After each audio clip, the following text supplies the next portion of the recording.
So makanya nanti saya akan ngomong mengenai ini waktu sedang apa dari view-nya langit, gitu ya. Tapi tolong diingetin ya, ini momentum apa, ini sedang terjadi apa, dan Anda harus bagaimana dari sudut perspektif langit yang melihat bumi. Bukan hanya bumi melihat dirinya dan melihat langit, tapi itu nanti kalau ada waktu. Nah sekarang kita teruskan. Asune mati, anjingnya mati ini kan sudah masalah toh. Jadi sudah 5 apa 6 tadi. Loh, solusinya dibuang di sungai, ini merusak lingkungan lagi ya.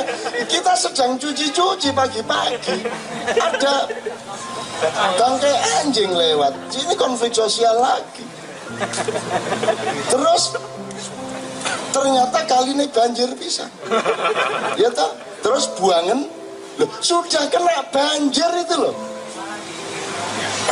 sudah kena banjir masih otaknya tuh tidak bekerja, tetap si anjing dibuang di pinggir sungai. Jadi begitulah Indonesia ini. Masalah demi masalah tidak pernah bisa diselesaikan. Bahkan satu masalah bisa menciptakan 3 masalah berikutnya, 3 masalah bisa menciptakan 9 masalah berikutnya, sehingga masalah-masalah kita ini sudah tan kinoyo ngopo. Kalau kata para penyair, misalnya Gunawan Muhammad, dingin tak tercatat di termometer.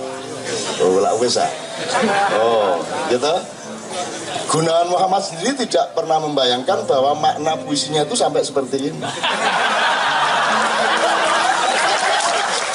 Dingin tak tercatat di termometer, kan begitu, ya toh. Jadi termometer itu wes nggak bisa mencatat tingkat dinginnya itu. Nah jadi sekarang kita sudah deret ukur ini masalahnya, sehingga kalau sudah deret ukur ini percepatannya ibarat musik sudah apa ini Ben? Kalau musik dengan speed tinggi itu sudah orang tidak bisa fokus lagi, orang sudah tidak mengerti lagi, sudah tidak punya pengendapan atau sublimasi untuk melihat masalah-masalah dengan jernih. Itu loh. Kalau diterusin apa lagi Mas tadi? Eleno pinggir terus masuk pinggir dulunya. Saya Mas ya. Asune mati, buangan kali, kaline banjir, buangan pinggir terus pinggire. Secara ilmu sudah cukup ya bahwa masalah kalau tidak diselesaikan akan seperti itu.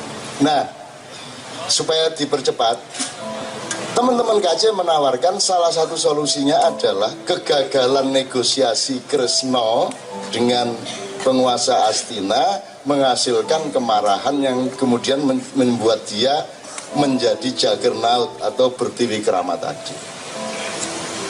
Itu salah satu solusinya. Saya coba kasih bukan paralel tapi komparasi.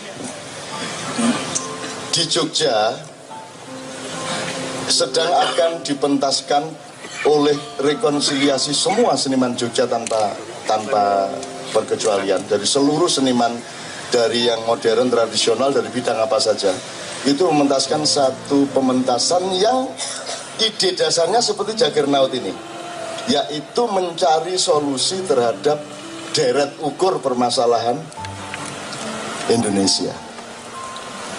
Akhirnya didiskusikan oleh mereka, terus mereka mengambil lakon wayang, karena wayang ini sebenarnya simbolisasi dari berbagai hal, baik karakter maupun jenis permasalahan dari umat manusia, terutama manusia Jawa dan Indonesia.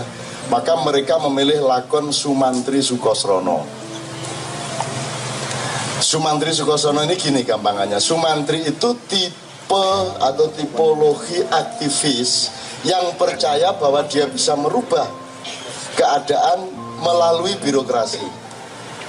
Jadi dia masuk, ada yang jadi wamen Kuham, ada yang jadi staf ahli presiden, ada yang jadi dirjen tenaga kerja, ada yang pokoknya ini Sumantri. Jadi Sumantri itu tipe aktivis yang ingin merubah keadaan melalui birokrasi. Ada yang jadi anggota DPR, ada yang pokoknya ikut mainstream kekuasaan. Ini jenis Sumantri. Sementara Sukosrono itu adiknya, ya toh? Sukosrono tidak mau masuk birokrasi, dia ingin tetap mengambil jarak dari kekuasaan, dia ingin tetap jadi rakyat.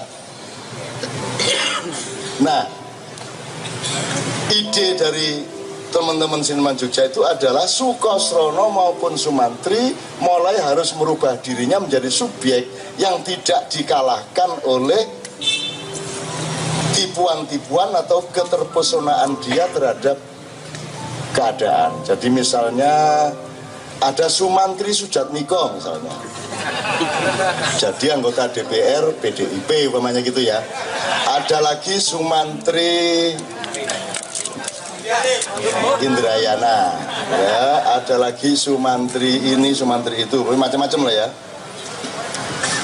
Nah itu kan lama-lama tidak lagi ingin merubah, lama-lama dia yang dirubah oleh keadaan, karena dia dibikin nikmat oleh keadaan itu.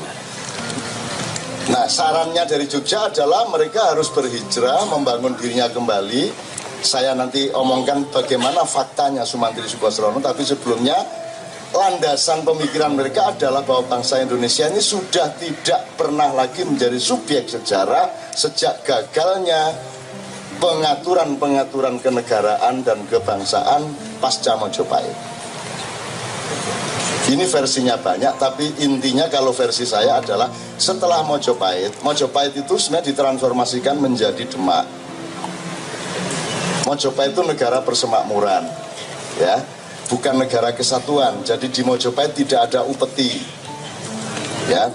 Kalau NKRI kan pakai upeti, bukan pajak. Upeti tidak sama dengan pajak. Upeti itu persembahan khusus dari daerah yang ditaklukkan kepada yang menaklukkan. Jadi kalau sekarang ini kan lebih dari upeti, ini kerajaan Republik Indonesia ini melebihi kerajaan-kerajaan yang kejam. Jadi misalnya kabupaten Anda punya tambang uranium atau tambang minyak atau tambang apa, Pak Ju, berapa persen dapatnya kabupaten itu? 3%. Jadi kalau kabupatenmu punya uranium, nanti hasil uranium ini yang kamu miliki cuma 3%, yang 97% dibagi oleh pengusaha yang menggalinya dengan pemerintah pusat. Ini lebih daripada upeti. Dan kita menyangka ini adalah negara modern, kita menyangka ini negara yang demokratis, kita menyangka ini negaranya orang-orang yang beradab. Padahal tingkat upetinya bukan hanya setelah ada hasilnya baru kasih upeti, sebelum digali hasilnya pun sudah diundang-undangkan agar kasih upeti. Jadi ini sebodoh-bodohnya kekuasaan dan birokrasi yang pernah ada dalam sejarah. Ditepuk tangani karena disyukuri atau karena diprihatini, monggo. Tapi bener kan Pak Cuk gitu ya, paling pol 3,5%. Itu pun setelah dimiliki oleh daerahnya untuk siapa 3,5%? Untuk rakyatnya atau birokrasinya? Saya tanya Pak Cuk, APBD di sebuah kota madya atau kabupaten itu yang untuk rakyat berapa persen? Maksimum 30%. Yang 70% untuk membayari pegawai-pegawai, bupati dan seterusnya. Masuk akal enggak? Rakyat yang segitu banyak dikasih 30%, yang 70% untuk bupati dan para pengurusnya. Dan kita mengaku ini adalah negara modern yang beradab, negara demokrasi yang tidak akan kita rubah demokrasinya. Faktanya seperti itu. Tapi saya nggak akan memperpanjang ini. Nggak usah kamu buka bikini kamu, aku sudah tahu bahwa di pantatmu ada kurang. Kalau saya kembalikan ke idiom Miswet tadi, gitu loh. Tadi ki Miswet manggil karo aku naik berumur. Ya masih buktikan di depan saya, ayo buka. Tak teropong.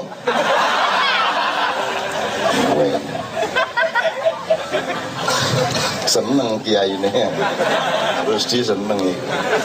Menjadi tim juri untuk mendeteksi panu, mau enggak? Belum, seneng daftar kabeh arek. Kula purun niki ahli panu kula niki. Oke ya, saya teruskan.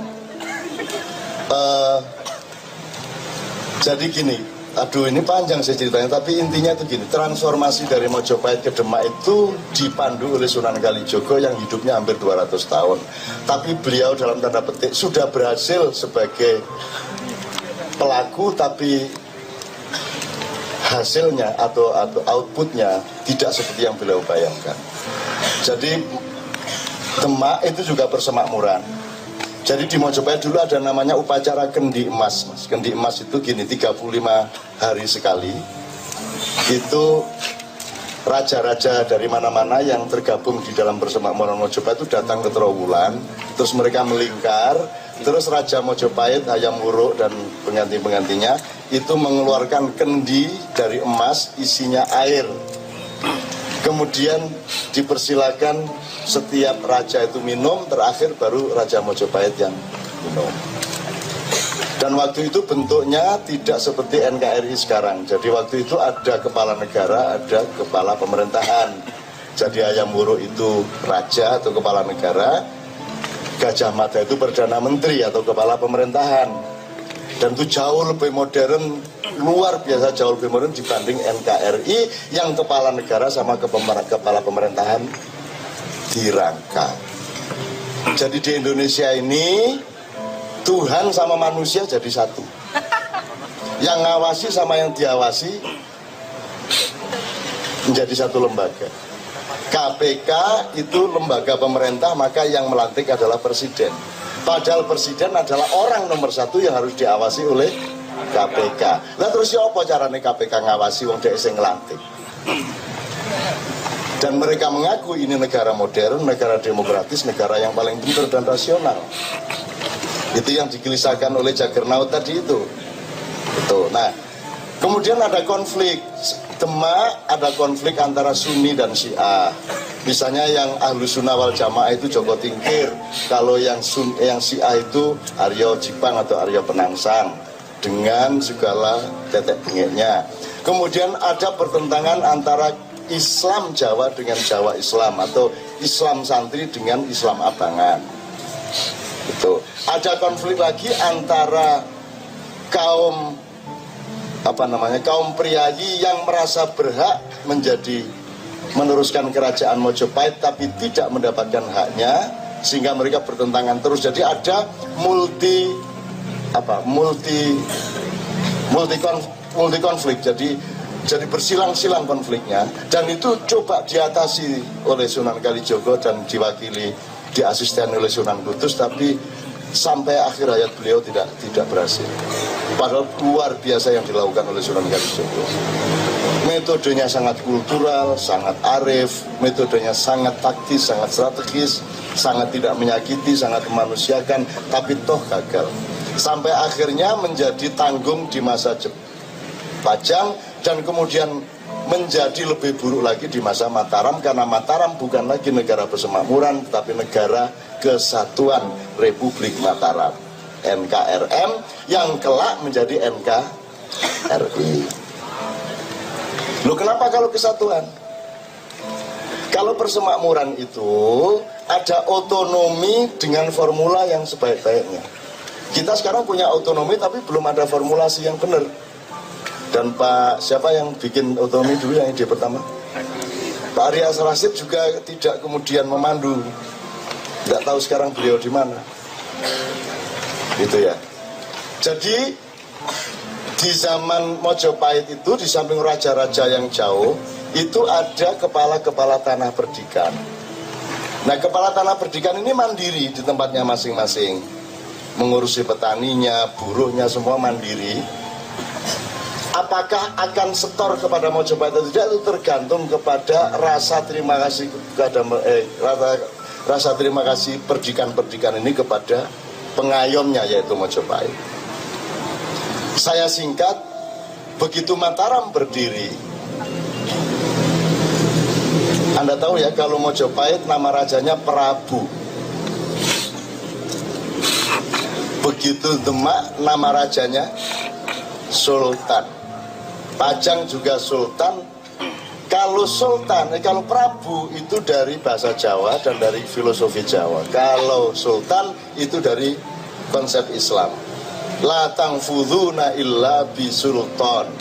Jadi Sultan ini orang yang oleh Allah diberi kekuatan khusus untuk memimpin orang-orang yang lainnya. Maka itu dipakai untuk gelar Sultan. Kemudian Mataram gelarnya apa? Panembahan. Di dalam filosofi Jawa, Panembahan tidak boleh berhubungan dengan kekuasaan, karena Panembahan adalah seorang resi yang sudah mengendap, yang sudah universal, yang tidak lagi duduk di kursi dunia. Tapi dilanggar oleh Mataram pertama dengan memberi nama pada dirinya Panembahan Senopati. Bapaknya adalah murid Sunan Kalijogo, yaitu Ki Ageng Pemanahan. Temannya dua orang, yaitu Ki Mondoroko atau Juru Martani dengan Ki Penjawi adalah juga muridnya Sunan Kalijogo. Tapi Anda tahu muridnya Sunan Kalijogo ini sebagaimana di Maia macam-macam. Ada yang IT, ada yang cracker, ada yang preman, ada yang pedagang roti di Priok, ada yang udah macam-macam pokoknya. Ada yang santri bener, ada yang ahli solawatan, ada yang mau bikin buku membuktikan bahwa Gus Dur adalah wali, dan saya diminta untuk memberi pengantarnya.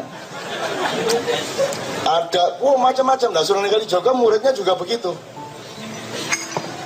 macam-macam muridnya sedemikian rupa sehingga sesungguhnya tidak cukup untuk hanya diatasi oleh seorang agung yang namanya Raden Said yang kemudian bergelar Sunan Kalijogo, meskipun beliau adalah orang yang memang luar biasa taktis, strategis, dan kecerdasannya melebihi wali-wali yang lain. Bahkan metodologi sosialisasinya juga luar biasa. Anda misalnya, tak kasih contoh dikit, Anda menyangka Sunan Kalijogo dulu itu kan berandal Lokojoyo, dia perampok jalanan gitu ya, dan percaya sampai abad ini orang percaya kalau Sunan Kalijogo itu tukang begal di jalan. Mas, orang merampok itu kan ada asal usulnya, ada motivasinya. Sunan Kalijogo ini anaknya Bupati Tuban. Dia tidak kekurangan harta, tidak kekurangan apa. Untuk apa dia ngerampok orang di jalan? Cuman pedagang-pedagang pasar pulang ke rumahnya dibegal sama Sunan. Untuk apa dia? Jadi pasti tidak ada motivasi ekonomi.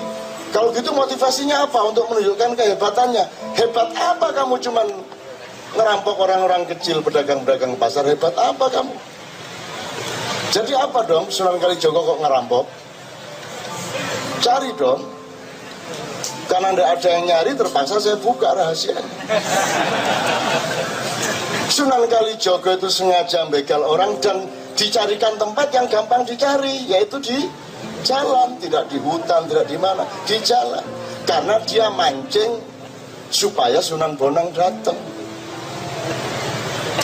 Bener, sekian kali ngerampok, terus dia sendiri yang mengisukan dia berandal Lokojoyo gitu. Dia bikin isu sendiri melalui MNC, Metro sama TV One, terus TV-TV lokal. Dia bikin isu sendiri supaya ada konspirasi kemakmuran. Ya karena kontroversi hatiku ini, jangan sampai ada kudeta. Karena kan dengan keluarga kita harus selalu menjaga labil ekonomi. Apal ya. I am from the birthday of Jombang.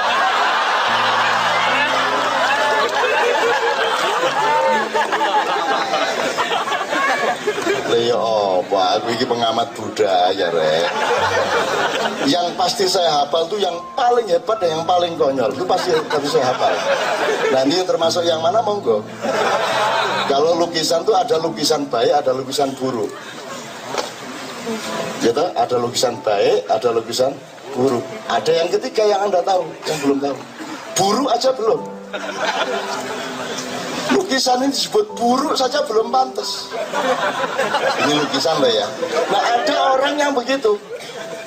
Ada orang pinter, ada orang bodoh. Ini bodoh aja belum. Ono itu. Aku nggak ngarani loh ya. Tapi kok kayak anak loh. Ada yang pinter, ada yang bodoh, ada yang ketiga bodoh aja belum. Nah, monggo. Bagaimana aplikasinya itu Anda masing-masing. Itu ya. Karena ya 29 my age. Nyala kalau dulu enggak nyalon lurah dulu. Saya itu dikasih tahu Mbak Fia gitu-gitu itu di setel nomor Mbak Fia. Ya Allah, aku bangga menjadi bangsa Indonesia. Ya soalnya dia kan belajar bahasa Inggrisnya di Amerika, bukan di London. Kalau di Amerika biasanya grammarnya jelek kan gitu kan. Gitu. Begitulah ya. My age. Oke, mau ngomong apa ya mau Kok sampai sini tadi ngomong apa? Bentar. Oke, Sunan Bonang. Oke, tak persingkat aja. Dimensi ya? Ya, supaya mancing Sunan Bonang, karena Sunan Kalijogo ini sudah punya naluri untuk mengetahui dia akan punya tugas besar, yaitu mentransformasikan Mojopahit jangan sampai hancur. Dengan adanya perkembangan Islam yang pesat, harus dia bikinkan formula baru tanpa menghancurkan Mojopahit, tapi punya masa depan. Sistemnya sama, namanya mau tidak mau harus kok toleran kepada anaknya Brawijaya yang nomor 17 yang namanya Raden Patah. Anaknya Brawijaya terakhir itu ada 117. Ya, Raden Patah itu anaknya nomor 17 kalau nggak salah. Ya. Istrinya berapa saya tidak ikut, saya selidiki. Nah, Jan ini berarti Raden Patah datang. Nah, sejak gagalnya transformasi itu malah kemudian ada masalah baru dengan Mataram. Mataram tidak bisa mendamaikan Islam, non-Islam, Sunni, Syiah dan seterusnya. Kemudian belum sempat cucunya Panembahan Senopati mencoba membangun kembali. Yang terpenting adalah sebenarnya Mas, peralihan dari setting politik religi ke setting politik kebatinan. Kalau dulu Demak Pajang itu kekuatan spiritualnya adalah Wali Songo. Kalau Mataram kekuatan spiritualnya adalah Nyai Roro Kidul yang nomor handphonenya 161. Ya, jadi Anda nanti malam kalau mau telepon 161 siapa tahu diterima ya. Ini serius. Dileng-eleng ya 161. Lu jangan ketawa. Nanti kamu diterima lo teleponnya, kamu yang ketawa tadi malam. Motor gue. Dimesone gue enggak. Itu oke. Sejak itu bangsa Indonesia tidak bisa mengatasi dirinya, maka makin kecil kemampuannya untuk menjadi subjek dari sejarahnya.